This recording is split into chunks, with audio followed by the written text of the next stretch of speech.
What is the very first thing you do the moment you open your eyes?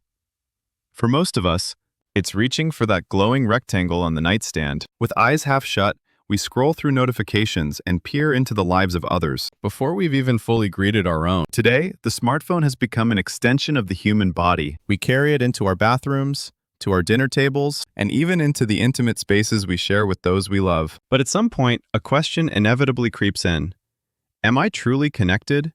Or am I just addicted? We have the entire world at our fingertips, yet our inner worlds feel increasingly hollow and impoverished. Today, we're going deeper into the psychology of those desperate for a digital detox, exploring the hidden mechanics of the mind and what it truly means. The act of infinite scrolling isn't an accident.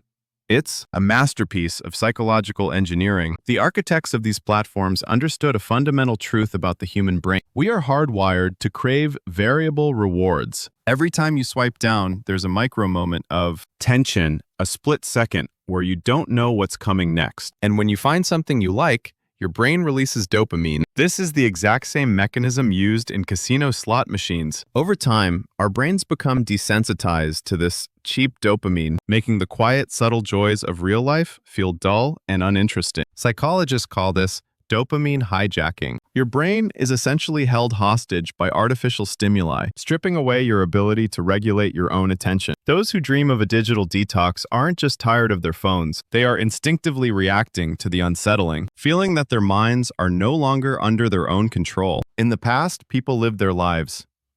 Today, we perform them. We take photos of our meals before we taste them, and we aim our lenses at a sunset before we've even felt its warmth. Social media constantly whispers a question in our ears. How valuable does your life look to others? This triggers what we call social comparison. We find ourselves comparing our messy behind the scenes with everyone else's polished highlight reels. This constant state of FOMO, the fear of missing out, drives us deeper into our screens, desperate to keep up. But the more we consume, the more our self-esteem erodes. Those who seek a digital detox are often just looking for an exit from this exhausting theater of life. They want to step out of the prison of public perception and reclaim the time to be who they are when no one is watching.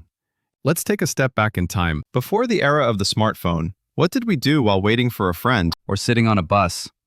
We people-watched. We stared at our shoes. We simply existed in the quiet of our own thoughts. Psychologists consider this boredom an essential nutrient for mental health. There is a state called the default mode network, DMN, that activates when the brain receives no external stimuli. This is where we reflect on ourselves, spark creative ideas, and process our emotions. But today, we can't even tolerate 10 seconds of silence. We flee from boredom by burying our minds in a constant noise of information. As a result, we are losing our capacity for deep thought, the inner strength and independence often seen in generations born before the digital age, like those from the 1970s might exist because they were allowed to be bored. Digital detox is, in essence, the process of reclaiming our right to be bored. A digital detox doesn't mean throwing your devices away and retreating to a cabin in the woods. It is a declaration of sovereignty, an intentional choice to reclaim the steering wheel of your life. When you turn off the screen and sit in the silence, you discover two precious things. First, you find